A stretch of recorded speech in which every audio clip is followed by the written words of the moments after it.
Hi అండి అందరికీ.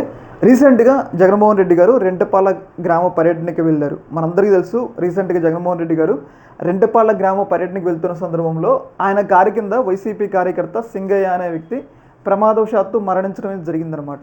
అయితే ఇలా మరణించడానికి ప్రత్యక్షంగా పరోక్షంగా జగన్మోహన్ రెడ్డి కారణం అని చెప్పేసి పల్నాడు జిల్లా పోలీసులు జగన్మోహన్ రెడ్డి గారి మీద ఒక కేసు అయితే నమోదు చేయడం జరిగింది.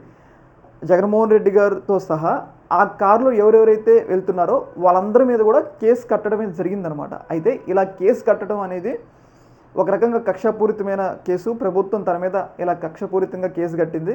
ఆ కారు నడుపుతుంది నేను కాకపోయినా ఆ కారులో ఉన్న అందరి మీద కేసు నమోదు చేయడంతో పాటు తన మీద కూడా ప్రభుత్వం కేసు నమోదు చేసింది అని చెప్పేసి జగన్మోహన్ రెడ్డి గారు హైకోర్టుకి అప్రోచ్ అయ్యారు. తన మీద నమోదు కాబట్టి ఈ కేసు కొట్టివేయాలి అని చెప్పేసి హైకోర్టుకి అయితే అప్రోచ్ కావడం జరిగిందనమాట. అయితే జగన్మోహన్ రెడ్డి గారు వేసిన ఈ పిటిషన్ మీద ఇవాళ హైకోర్టులో వాదనలు అయితే జరిగినాయి అనమాట.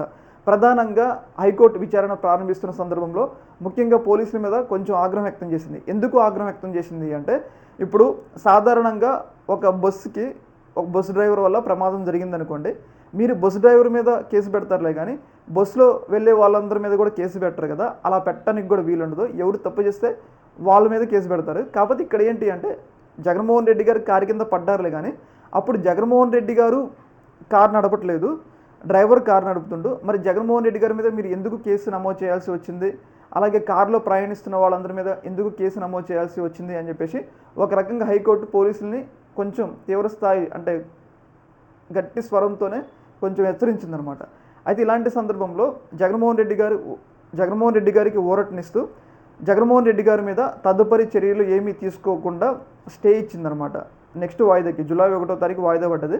నెక్స్ట్ వాయిదా వరకు జగన్మోహన్ రెడ్డి గారి మీద ఎలాంటి కేసులు తీసుకోకుండా, ఎలాంటి చర్యలు తీసుకోకుండా జగన్మోహన్ రెడ్డి గారికి హైకోర్టు అయితే రక్షణ అయితే కల్పించడమే జరిగింది. యాక్చువల్లీ ఏంటంటే ఈరోజే ఈ కేసు అనేది క్వాష్ అయ్యేది, అంటే కొట్టివేయబడేది. ఎందుకు కొట్టివేయబడలేదంటే, ప్రభుత్వ తరపు న్యాయవాది కొంచెం సమయం కావాలి, మరిన్ని ఆధారాలు సమర్పిస్తామని చెప్పేసి కోర్టు దగ్గర కొంచెం సమయం కావాలని చెప్పేసి పర్మిషన్ తీసుకోవడం జరిగింది.